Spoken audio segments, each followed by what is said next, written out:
방금 이제 법무부 장관님께서는 시행령을 개정한 것과 헌법재판소의 권한쟁의 심판을 청구한 것이 모순되지 않는다. 그리고 시행령의 어떤 위법이나 이런 부분에 대해서는 판단한 것이 아니다라고 이야기를 했는데 그렇지가 않습니다. 청구인 측에서 사실은 이제 당사자 적격이 있냐라고 판단을 할 때 뭐 검사의 영장 신청권을 근거로 해서 검사의 수사권, 뭐 소추권 이런 것들이 헌법상 권한이라고 주장을 했지만 사실상 이 다수 의견은 이게 억지다, 경광부회다라고 이야기를 하면서 강제 수사 남용 가능성을 통제하려는 취지에서 헌법에 도입된 것이다. 그리고 검사의 수사권을 무소불위식으로 확대하는 근거가 아니다라고 하면서 헌법상 근거가 없다라고 판단을 한 겁니다. 그리고 검찰과 법무부 장관이 청구를 했던 청구 이유 자체가 이 개정된 법률에 의해서 본인들의 수사권이 침해된다라고 하면서 청구를 했기 때문에 모순된다, 양립할 수 없다라고 이야기를 하는 겁니다. 그리고 명백하게 저희가 이 개정된 법률안 박홍근 원내대표, 박병석 국회의장, 공성동 원내대표가 합의문을 작성할 때 1항에 이렇게 돼 있는 겁니다.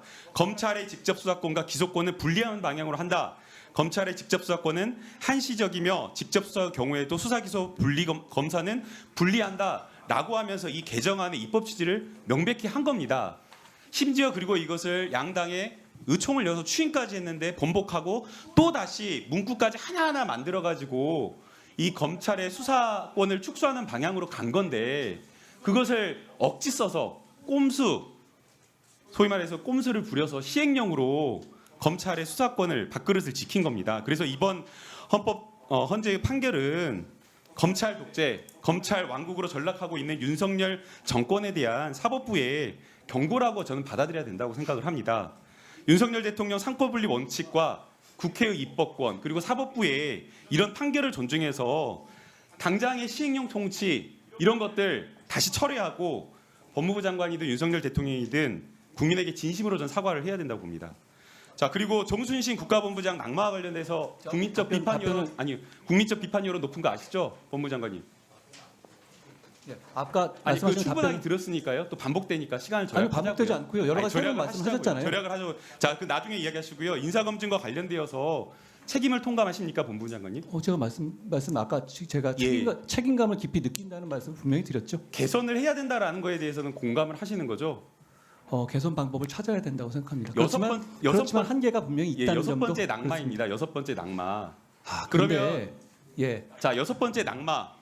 그러면 적어도 법무부가 이렇게 인사 참패와 인사 실패를 겪고도 계속해서 인사 검증 절차 업무를 비밀주의, 비공개하면서 불투명하게 운영할 것이 아니라 최소한 국회에서 요구하는 정보는 제공을 하면서 함께 인사검증 업무에 대한 문제점을 같이 고민하고 짚어보는 게 좋지 인사검증 않겠습니까? 저희 정부에 처음 시작한 게 아니잖아요. 아니요. 그동안에 있어 어떤 사과라든가 책임 표명은 한 번도 없었어요. 장관님.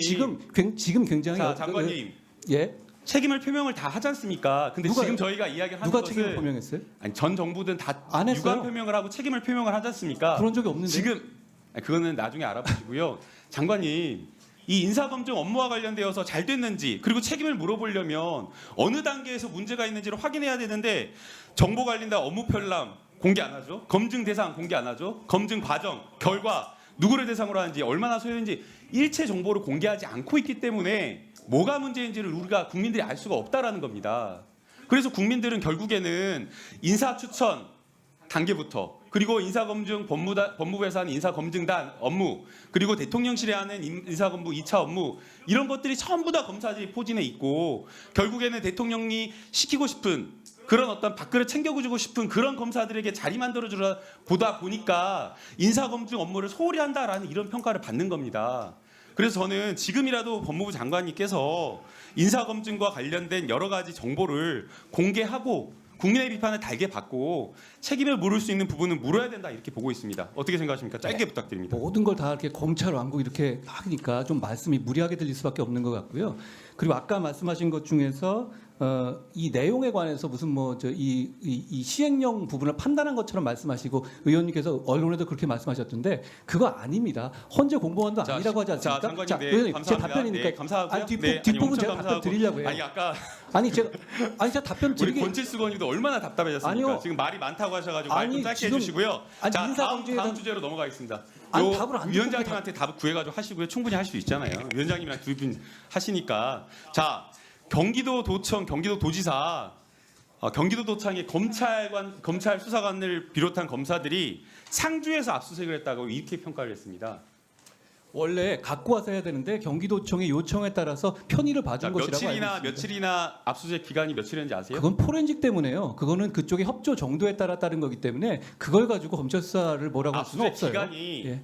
무려 23일, 22일, 그거 2월 22일부터 3월 15일까지 아예 4층에 상주해가지고 PC 뭐 92대 그리고 11개 캐비넷 열고 63,824건의 문서를 가져갔답니다. 그 순서를 그 숫자를 어디서 자, 봤는지 모르겠는데요. 아니, 지금 과거에 그 다른 사안과 장관님 비교해 보실까요? 이거를 압수수색이 적다라고 변명할 게 아니라 아니, 변명 이렇게 아니에요. 했을 때 도정이라든가 이런 것들이 얼마나 마비되고 그리고 얼마나 지장을 초래할지 그 압수수색과 관련된 이런 어떤 강제 수사에서 발생할 수 있는 여러 가지 불평과 인권 침해 이런 것들을 법무부 장관이 통제하고 이야기를 해야 된다는 겁니다.